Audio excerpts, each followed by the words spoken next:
ඉදු බ්‍රෝල්ගේ YouTube channel එකට ඔයගොල්ලෝ සාදරයෙන් පිළිගන්නවා. ඉතින් සෑහෙන කාලයකට පස්සේ තමයි මම මේ විදිහට වීඩියෝ එකක් ගේන්නේ. ඉතින් අද මම කතා කරන්න බලාපොරොත්තු වෙන්නේ ෆයිබර් නෙට්වර්ක් ගැන. මේ වෙනකොට ඔන්න මේ ෆයිබර් නෙට්වර්ක් එක ඇත්තටම ග්‍රාමීය ප්‍රදේශවල ඊළඟට නාගරික ප්‍රදේශවල ටිකක් වැඩිපුර ප්‍රචලිත වෙගෙන ඉන්නේ ඔන්න මේ කාලේ. ඉතින් ඒ හින්දා මම හිතුවා මේක ගැන වීඩියෝ එකක් කරන්න ඕනේ කියලා. ඉතින් ෆයිබර් කියන එක ගැන මුලින්ම කතා කරොත් අපි ඔයාලා දන්නවා ඇතිනේ ඔය අපි සාමාන්‍යයෙන් පාවිච්චි කරනවා වයර්ලස් කමියුනිකේෂන් එහෙම නැත්නම් 3G 4G මේ විදිහට පාවිච්චි කරනවා. ඉතින් ඔන්න දැන් ටික 5G ලංකාවේ ප්‍රදේශ කිහිපයක මේ වෙනකොට පරීක්ෂණ මට්ටමේ තියෙනවා. ඒකට දැන් මෙතනින් 4G කියන නෙට්වර්ක් එකක් ගත්තාම මේ වෙනකොට ඇත්තටම 4G සාමාන්‍යයෙන් ගොඩක් ප්‍රදේශවල ව්‍යාප්ත වෙලා තමයි තියෙන්නේ. නමුත් මේ කොරෝනා ප්‍රශ්නයත් එක්ක මේ ළමයින්ට ඊළඟට ජොබ් කරන කට්ටියන්ට තමයි ඔන්ලයින් කටයුතු වලදී අපිට ගොඩක් ප්‍රවෘත්ති වලින් උත්සාහ ලැබුණා. විශාල ප්‍රදේශ ගණනකට තවවත් වයර්ලස් කමියුනිකේෂන් කියන එක ඇත්තටම ලැබිලා නැහැ. එහෙම නැත්නම් ඒ පැත්තට සිග්නල් නැහැ. මොනවත්ම නැහැ. ඒ කියන්නේ කරගන්න විදියක් නැහැ. ඉතින් මේ විදිහට ප්‍රශ්න ගොඩක් ඇත්තටම අහන්න ලැබුණා. ඉතින් මම හිතනවා ඒකට පිළිතුරක් වශයෙන් වෙන්න ඇති මේ විදිහට මේ දැන් ෆයිබර් නෙට්වර්ක් ටික ලංකාවේ පුරා ව්‍යාප්ත වීගෙන යන්නේ. කොහොම වුණත් ඇත්තට මේක හොඳ දෙයක් කියලා මම හිතනවා. මොකද අපි දැන් ගත්තොත් සාමාන්‍යයෙන් දැන් මං ඉන්න ප්‍රදේශයටත් සාමාන්‍යයෙන් සිග්නල් නැහැ. ඒක කියන්නේ සාමාන්‍යයෙන් වැඩක් කරගන්න මම සාමාන්‍ය 3G වගේ තමයි තියෙන්නේ. වර්තමානයේ ඇත්තම මේ 3G කියන එක ගොඩක් ප්‍රමාණවත් මදි මේ වගේ වැඩක් කරගන්න.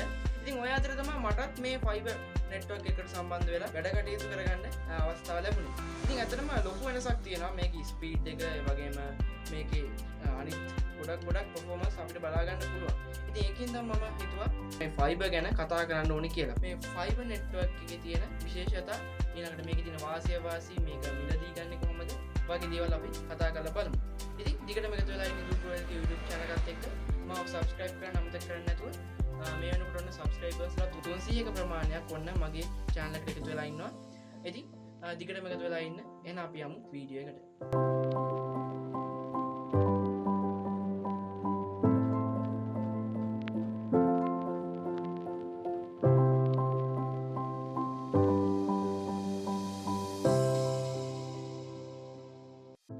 ඉතින් මම මුලින්ම කතා කරන්නම් මොකද්ද මේ ෆයිබර් ඔප්ටික් කියලා කියන්නේ. ඉතින් සරලව කියනවා නම් මේ ෆයිබර් ඔප්ටික් කියන්නේ data transmission එහෙම නැත්නම් මේ දත්ත සම්ප්‍රේෂණයට පාවිච්චි කරන මාර්ගය තමයි මෙතනදී ෆයිබර් ඔප්ටික් විදියට පාවිච්චි කරන්නේ. ඒ කියන්නේ දැන් අපි සාමාන්‍යයෙන් ගත්තොත් එහෙම දැන් ඔයගොල්ලෝ පාවිච්චි කරනවා 4G 5G කියලා මේ විදියට පාවිච්චි කරන ක්‍රම කිහිපයක් තියෙනවා මේ වෙනකොට.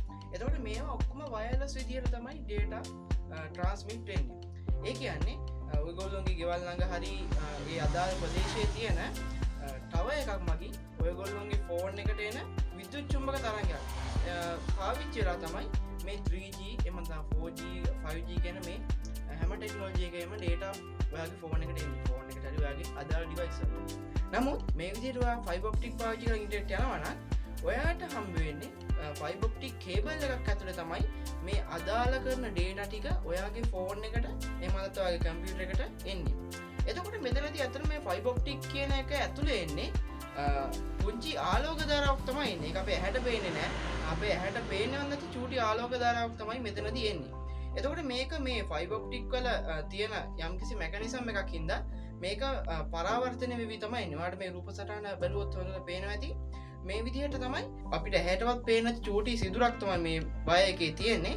එතකොට ඒක ඇතුලේ අපිට පේන්නේ නැති පුංචි ආලෝක ධාරාවක් මේක හරහා එනවා. එතකොට මේ ආලෝක ධාරාවයි තමයි අපිට අදාළ කරන data ටික එන්නේ. එතකොට මේ විදිහට වෙන data ටික අපේ ගෙදරට ඇවිල්ලා ගෙදරින් අපිට සම්බන්ධ වෙන පුංචි රවුටර් එකක් අපිට දීලා තියෙනවා. එතකොට මේ රවුටර් එකට තමයි සම්බන්ධ වෙන්නේ මේ එන ෆයිබර් කේබල් එක ඇවිල්ලා කෙලින්ම. එතකොට මේ ෆයිබර් කේබල් එක රවුටර් එකට සම්බන්ධ වුණාට පස්සේ ඊට පස්සේ මේ රවුටර් එකෙන් තමයි මේ ආලෝක ධාරාව එහෙම නැත්නම් මේ ආලෝකය අපේ data signal වලට එහෙම නැත්නම් data වලට convert කරලා අපිට Wi-Fi හරහා ලබා දෙන්නේ. ඔන්න ওই විදිහට තමයි සරලව කියනවා නම් මේ fiber optic හරහා data communication එක සිද්ධ වෙන්නේ. ඉතින් අපි දැන් කතා කරලා බලමු මේ fiber connection වල එහෙම නැත්නම් මේ fiber optic network වල තියෙන වාසි සහ අවාසි. ඉතින් මම මුලින්ම කතා කරලා බලන්නම් මේ වගේ තියෙන වාසි මොනවද කියලා. ප්‍රධාන වාසි විදිහට ගත්තොත් තියෙන්නේ මේකේ ස්පීඩ් එක. ඉතින් ඔයාලා දන්නවනේ මේ ෆයිබර් ඔප්ටික් වල මම අර කලින් කිව්වා වගේ මේ ෆයිබර් ඔප්ටික් වල පාවිච්චි වෙන්නේ චූටි ආලෝක ධාරාවක් තමයි මේ ෆයිබර් ඔප්ටික් කේබල් එක කරා යන්නේ. ඒතරම ගොඩක් ස්පීඩ් එකෙන් යන දෙයක් තමයි මේ ආලෝක. එතකොට ඔයාලට ආලෝකයේ ස්පීඩ් එකෙන් මේ data එක transfer වෙනවා. ඒ කියන්නේ ඔයාලට සාමාන්‍ය වයර් එකක් කරා එහෙම නැත්නම් කොපර් වයර් එකක් කරා එහෙම නැත්නම් අපි ගත්තොත් ADSL line ගත්තොත් ඊළඟට ඔයාලට 3G 4G වගේ wireless communication වල එන data ස්පීඩ් එකකට වැඩිය දෙගුණයක් විතර fast ස්පීඩ් එකක් මේ fiber optic වල තියෙනවා. එතකොට සාමාන්‍යයෙන් average ස්පීඩ් එක සාමාන්‍යයෙන් Mbps 100ක්. ඒ කියන්නේ megabit per second 100ක්. ඒ කියන්නේ megabyte නෙමෙයි megabit එකක් කියන්නේ megabyte එකෙන් 8න් එකක්. එතකොට ඒ වගේ 100 ගුණයක මෙතන data ප්‍රමාණයක් තප්පරයකට එනවා. ඒ කියන්නේ සාමාන්‍ය ලංකාවේ වගේ රටක ඒක ලොකු data speed එකක්. සාමාන්‍ය අපි 4G වල data speed එක ගත්තොත් average විදියට ලංකාවේ නම් සාමාන්‍යයෙන් Mbps එමෙතන megabit per second 30ක් වගේ තමයි උඩරිම ආවත් එන්නේ. දැන් අපේ සාමාන්‍ය අපේ ප්‍රදේශවල. එතකොට සාමාන්‍යයෙන් 3G වල නම් ගොඩක් මඩුයි. එතකොට ඒ වගේ 3 ගුණයක් විතර මේ fiber network එක ගොඩක් speed. එතකොට ඒක තමයි තියෙන ප්‍රධානම වාසිය. ඊළඟට දෙවනි වාසිය විදිහට අපි ගත්තොත් මේකට කාලගුණයෙන් බලපෑම් එන්නේ නැහැ. ඒ කියන්නේ අපි ගත්තොත් එහෙම wireless technology එක පාවිච්චි කරලා ඔයා ඉන්ටර්නෙට් එකට සම්බන්ධ වෙනවා නම් සමහරක් විට online වැඩ කටයුතු වලදී මේ කාලගුණයෙන් බාධා එන්න පුළුවන්. ඒ කියන්නේ වහින වෙලාවට හුලං වැඩි වෙලාවට ගොඩක් කට්ටියට අත්දැකීමුත් ඇති මේ lag වීම වෙනවා. එතකොට ටික ටික disconnect වීම වෙනවා. මේ වගේ දේවල් ඇත්තටම සිද්ධ වෙනවා මේ wireless communication වලදී. නමුත් මේ fiber optic වලදී තියෙන එතනිනුත් ගොඩක් විශේෂයි. මොකද මේ fiber optic කියන්නේ කේබල් එකක් කරා හින්දා කාලගුණයෙන් කිසිම ප්‍රශ්නයක් වෙන්නේ නැහැ. ඒ කියන්නේ සමහරක් වෙලාවට ගස් කඩා වැටිලා කේබල් කැඩෙන්න පුළුවන්. ඒ ඇර මේකේ වෙනම කිසිම කාලගුණයෙන් කිසිම බාධාවක් වෙන්නේ නැහැ. කාලගුණය කියන කොච්චර හයියෙන් ඇස්සත් කොච්චර හයියෙන් උලන් ඇල්ලුවත් ස්පීඩ් එක කිසිම වෙනසක් වෙන්නේ නැහැ. එකම ස්පීඩ් එක තියෙනවා. ඉතින් ওই විදිහට තමයි අපිට මේක වාසි ගැන කතා කරන්න තියෙන්නේ. ඊළඟ අපි අවාසි පැත්තට ගත්තොත් එහෙම මේකේ තියෙන ප්‍රධානම අවාසිය තමයි මේක අර මම කලින් කිව්වා වගේ හදිසි තත්ත්වයකදී එහෙම නැත්නම් ස්වභාවික අවස්ථාවලදී මේක මේ වගේ කේබල් කැඩීම් වගේ දේවල් සිද්ධ වෙන්න පුළුවන්. ඉතින් එහෙම වුණොත් සාමාන්‍ය දවස් 2-3ක් යනවා මේක අපව යථා තත්ත්වයට පත් කරගන්න. ඉතින් ඒකින්ද ඒක තමයි ටිකක් අවුලකට තියෙන්නේ. ඒ අර වෙන කිසිම අවාසියක් ඇතර මම නම් මේකේ බලා ගන්න හැකියාවක් නැහැ. ඇතරම මේකේ සාමාන්‍යයෙන් මිල ටිකක් වැඩි. හැබැයි ඉතින් මිල සාමාන්‍යයෙන් දැන් 4G router එකක් වගේ සාමාන්‍ය රුපියල් 4000ක් විතර වෙනවා දැන්.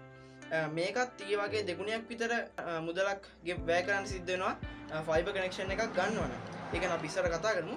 ඉතින් ওই ටික තමයි අපිට වාසි අවාසි වශයෙන් බලා ගන්න තියෙන්නේ. ඉතින් ඊළඟට අපි බලමු කොහොමද මේ ෆයිබර් නෙට්වර්ක් එකට සම්බන්ධ වෙන්නේ. එහෙම නැත්නම් මේක කොහොමද මිලදී ගන්න ඕනේ සහ ඒ වගේ දේවල් ගැන අපි ටිකක් කතා කරලා බලමු.